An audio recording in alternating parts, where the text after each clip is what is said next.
Iniibig mo ba ako? Mabiyayang araw ng Biyernes mga kapanalig at maligayang kapistahan ni San Pascual Bailon. Ito po si Sister Rose Agtarap ng Daughters of St. Paul. Pagnilayan natin ang mabuting balita ngayon.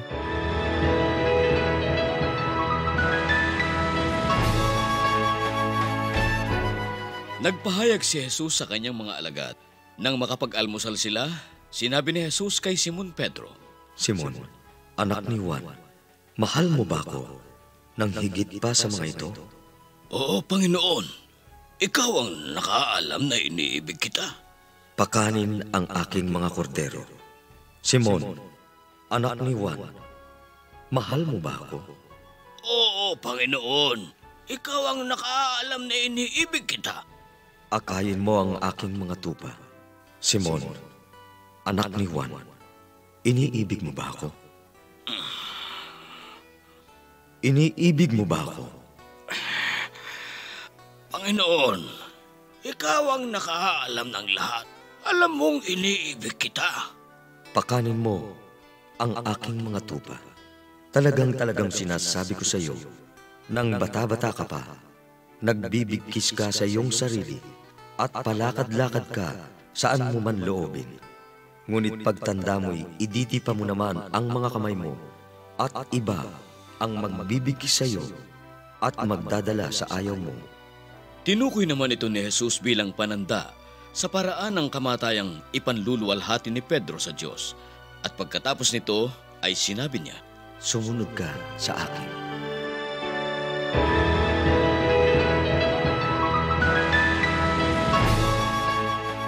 Sa ating mabuting balita ngayon, tinanong ni Jesus si Pedro ng makaikatlong beses kung iniibig siya ni Pedro.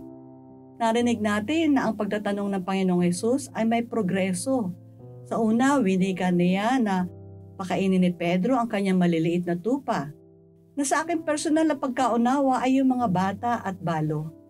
Ang ikalawa at ikatlo ay winigan ng Panginoong Jesus na pakainin ang malalaking tupa na maaring yung mga naunang tagasunod ni Jesus. Subalit, sa pangkalahatan, ang maliliit na tinutukoy ay yung mga sumasampalataya at nananalig sa ating Panginoong Jesus.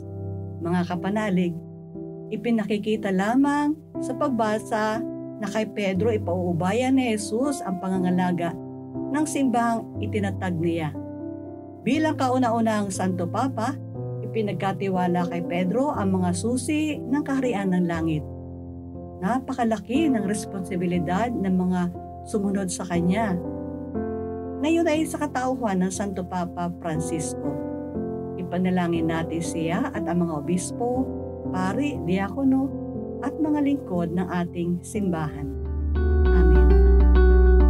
Mga kapanalig, support our Paulines mission. Subscribe, like, and follow Paulines on our social media accounts. Help us continue our ministry and send your donations through our donations channels. Send us your prayers and intentions and be assured na kasama po kayo sa aming panalangin sa araw-araw. Ito pong muli si Sister Rose ng Daughters of St. Paul na nagpapasalamat at nagpapaalala ng sinabi ni Mother Teresa ng Calcutta. If you ever feel distressed during the day, call upon Our Lady. Just say, Mary, Mother of Jesus, please be a mother to me now.